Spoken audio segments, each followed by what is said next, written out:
Alright, so this is my second attempt to do some of these videos around the Knivis application. Hopefully they get better as I learn how to talk through these.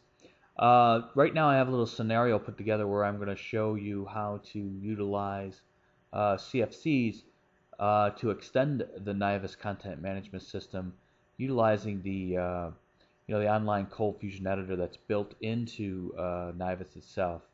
So kind of what I want to do today is actually take this page and mark it secure. This is a home page. I want to mark it secure and actually display who is logged in to the system, or actually to this web page that I have right here. And I just got a little welcome here, and I wanted to say welcome to the person that's logged in.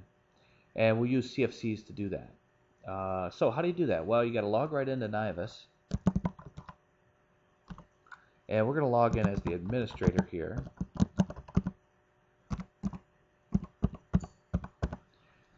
And the first thing we'll want to do is actually go in and make our CFCs. There's the page where we're going to put the results of that. There's that home page. And one small thing about Knivis is it is a complete content management system. I can edit any page in the system. I can create different types of pages just by clicking the edit tab. I have revisions and permissions and all of that other stuff as well. Matter of fact, talking about the properties of the page is I want to go ahead and I want to mark this page as web secure, so that when I ask for the page after I log out, it'll ask me for a username and password, and we'll go ahead and we'll set some permissions on that. And we want to give permissions to L Knight, permissions to that as well. So we'll go ahead now. I've just set the permissions so that way when I request that again, it'll ask me to log back in. But back to our scenario where we're going to actually create a CFC. So here's a folder. I've created a CFC folder here to kind of start this project a little bit. And we want to go right in and add a page. Of course, that's going to be a CF content page. And I'm going to call this page contributor. So we kind of call users in the content management system contributors. And now we've created a CFC. It's going to ask me here, what do I want to make? Of course, a Coldfusion component. It's kind of just walking you through the whole process. Now I have a little bit of code I'm just going to cut in for presentation purposes. And what this is basically just going through and going to the database that I've set up, and it's looking for the contributor who's logged in from the session user. So now that I've created that, we'll go ahead and we'll create the other side of that where we actually have a page that's going to call that CFC, and we're just going to call this page user. And of course, again, that is Coldfusion code, and it's going to ask me what am I making. This time I am making a content extension, and we'll get away from these div tags, and we'll get to a straight CF out. And what we want to do now, of course, is actually invoke that CFC. And I have that code right here. And I'm just going to cut and paste it in so I don't have to create it for make this presentation a little bit quicker. And you can see that right there. I've already invoked a contributors component, and I've called get contributor.